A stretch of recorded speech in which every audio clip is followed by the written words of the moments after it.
It's that time again. Because I am here. Spring 2025.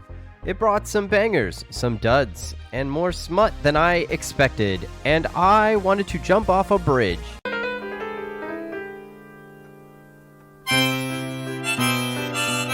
Just kidding. I watched at least 3 episodes of nearly every new anime, and this is the result.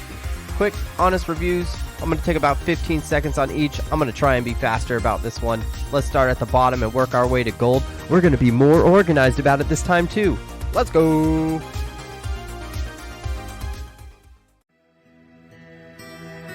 And once again, some shows that didn't stand a chance. Whether it was geo-locked, gone before I got there, or stuck behind a first season that I never watched, rest in peace. We will remember.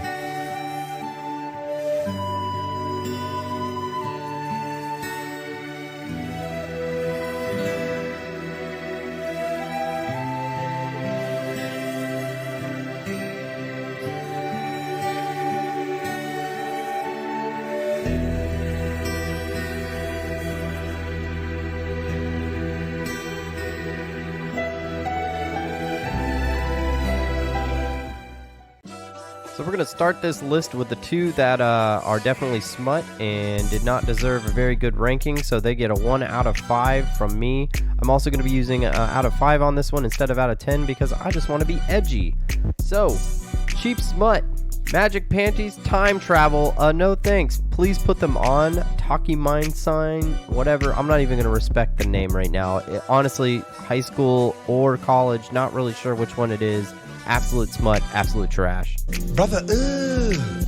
And then our second is Yandere Dark Elf. I was about 4 minutes in. It was confirmed that it was smut. I'm tired of it. You're tired of it. Let's move on. It's hentai. Please stop. It's time to stop! Next, we have our 2 out of 5, which I've dubbed garbage with a little bit of sparkle. The first one is Shunji Family Children. This is a harem anime that finds out that the siblings that have grown up together are suddenly they're all adopted. Actually, honestly, the animation looks nice, but too bad the story is kind of awkward and doesn't really deliver the way I think it wanted to. It's called Brother Sister.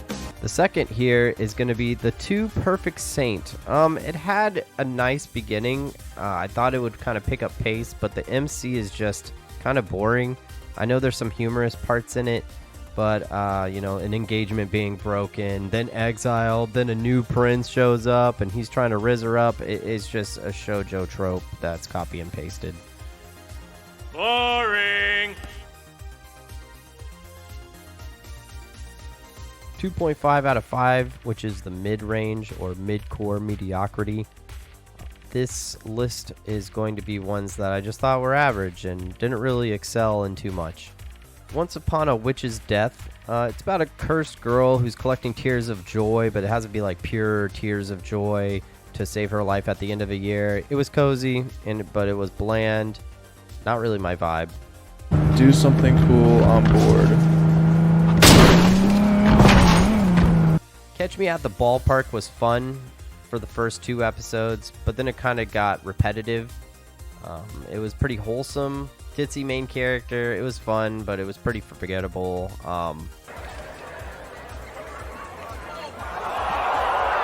Can a boy-girl friendship survive? It had the fun triangle love thing going on.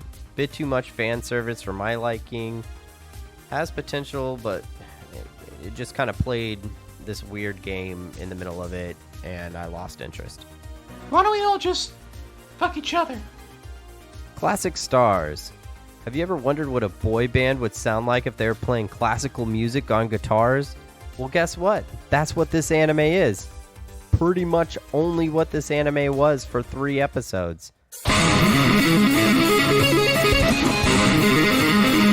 Meibashi Witches.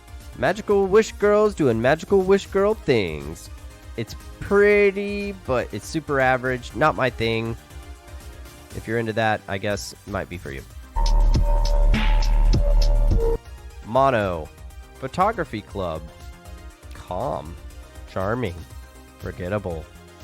These are all words that you could use for this show. One for the chill crowd, though. Slow down, baby. Food for the soul. Cooking girls doing cooking things. That's it. Quite literally. It's a show about food. And not an interesting one at that. Oh, God, it's so good. So good. Guilty Gear Strive. It had pretty cool fights. Really great opener, but I've never played the game, so I was lost pretty much the entire time. The characters were popping up. I didn't know who the hell they were. Ooh, the bumble.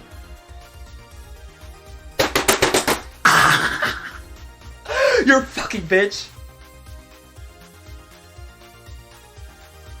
And now we reach a little above mid-grade, my 3 out of 5. Trashy, but I get it. First on this list is going to be The Beginning After the End, or T-Bait. I can see where the hype comes from. However, I can also see where they lack budget for their action sequences. It could have been a lot more, but it was still fun. I'll still probably watch it.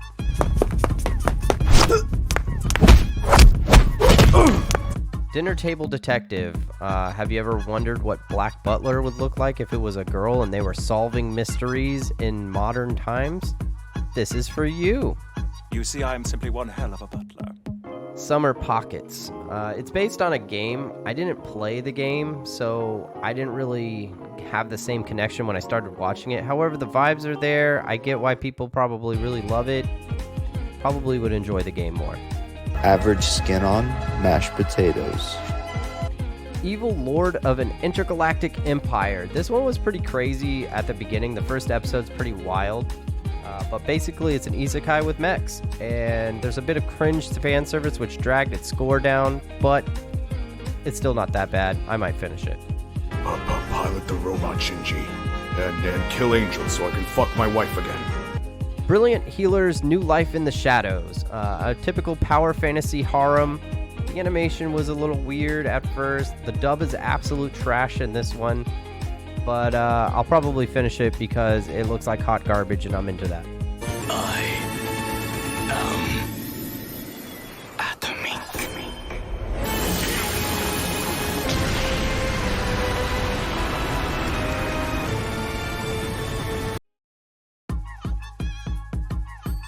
So now we reach my 3.5 out of 5, which are my low-key bangers. From Country Bumpkin to Master Swordsman. Older teacher basically teaches a whole bunch of legends across the land, then slowly realizes that he's actually the legend. It was pretty good. I like most of the characters in it. OP is pretty much a bop, and honestly, really well paced and surprisingly charming. Give me everything. Call an ambulance! Call an ambulance! But not for me! Unaware Altair Master. It's a pretty generic power fantasy, but it was fun. Gave me a little bit of Don Machi vibes, as the main protagonist looks exactly like the main protagonist from Don Machi. Had a little bit of everything, a little bit of appraisal. It's pretty good trashy anime.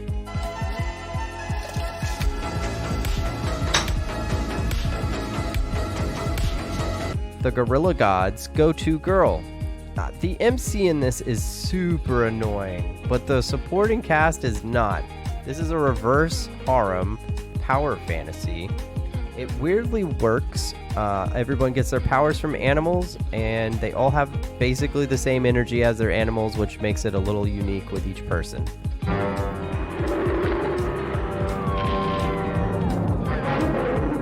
Apocalypse Hotel.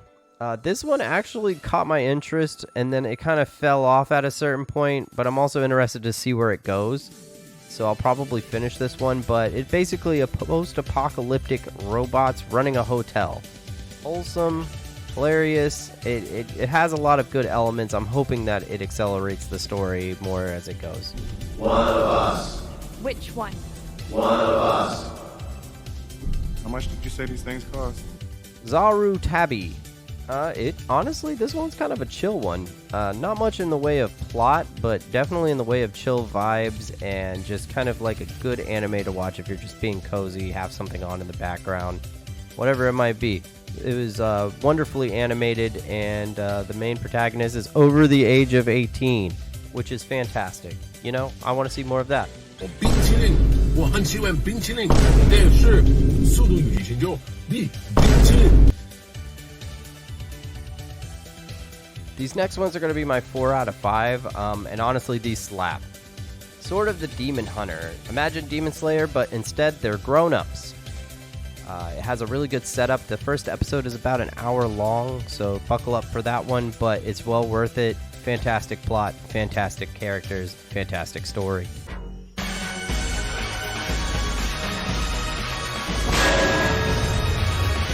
Rock is a lady's modesty. Honestly, this one was pretty good. This one kind of blindsided me because I'm used to banned animes kind of being lackluster or the OP being fantastic, but the rest of the anime kind of being like meh. They all play rock music throughout this entire anime. The opener is by Band-Aid. Honestly, big fan of this one. I will be finishing it.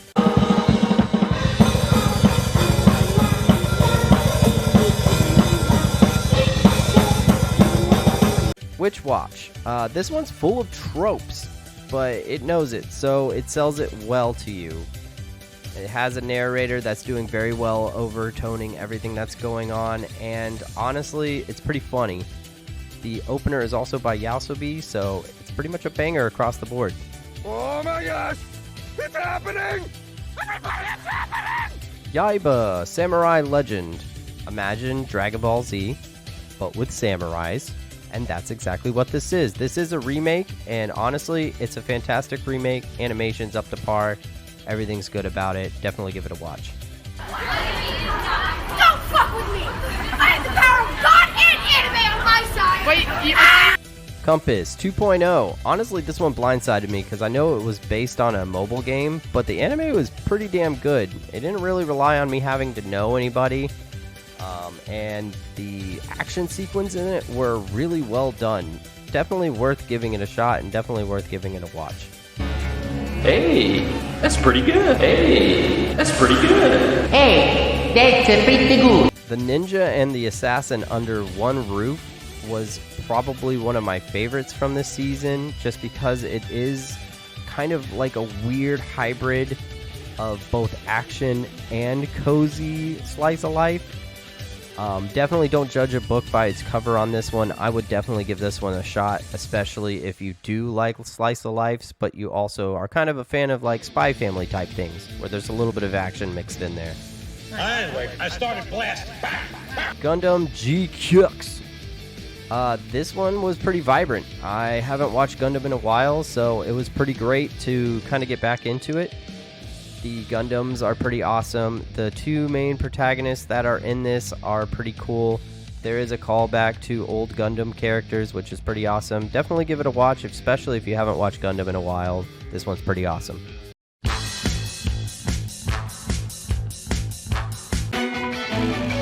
Teogonia.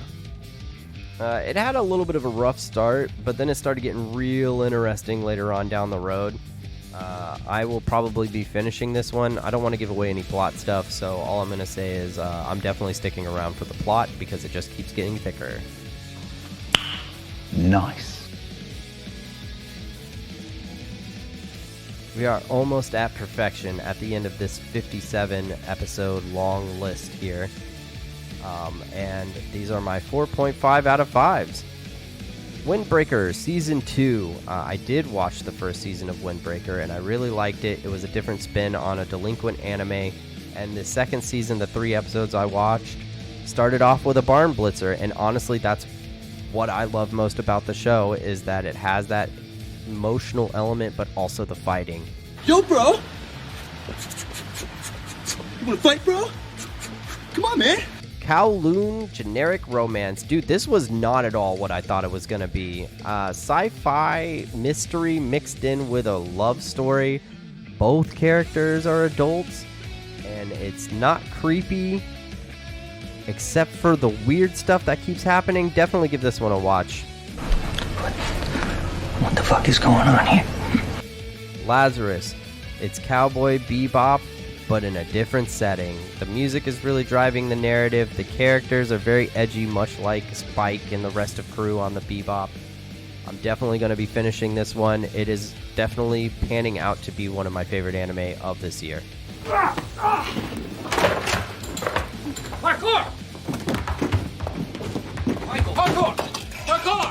Uma Musume Cinderella Grey. Alright, it's Horse Girls. I know, guys. From what I saw in 3 episodes, there was no fan service. There's no weirdness that's going on with the Horse Girls. Guys, it kind of goes hard. It's kind of peak. I'm gonna be real. I'm gonna finish it. Hey, listen. You didn't need to post that. My Hero Vigilantes. This is way better than My Hero Academia. Can we just trade the personality types of Deku and the main character of this one? Definitely give this one a watch, especially if you've seen My Hero Academia. I would 100% jump into this and get a different glimpse of the other side of Justice. Fuck off me. None of your business. Yes, it is. Go-Go Loser Ranger Season 2. I love Power Rangers. If you watched the first episode of this little thing that I'm doing, you would know that I love Power Rangers. And Go-Go Loser Ranger is fantastic. It's great to see things from the opposite side of things and making the Rangers evil. If you haven't given the first season a go, I would definitely check it out on Disney+. Plus. Dragon Sword! Mastodon! Power Lasso! Triceratops! Saber-tooth Tiger! どうも、箱太郎です。 So now we've reached it. My top 2 anime of the spring season. We reach Fire Force Season 3. Guys, I'm not going to harp on this too much. Listen, if you haven't watched Fire Force Season 1 and 2, and you really like action animes, I don't know what you're doing, dude. Season 3 is fantastic. This is supposed to be the end to it all, which is kind of depressing. But them Adola Burst, dog. Them Adola Burst. 使わせてもらうぜ。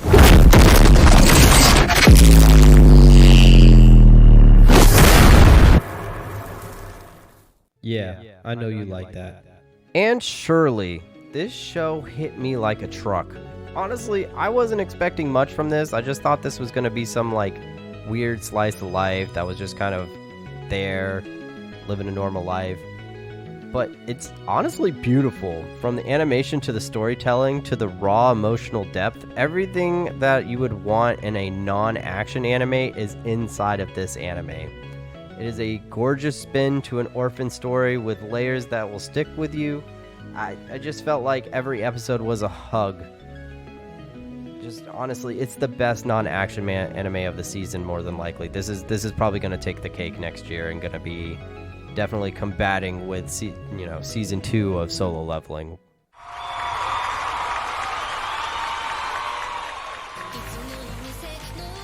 All right, and that's it. Spring 2025 anime, reviewed and ranked very rapidly for those on the go. Drop your favorites in the comments, tell me what I missed, and let me know what you're hyped for next season. Drop a like, maybe sub, and I'll definitely see you in the next season.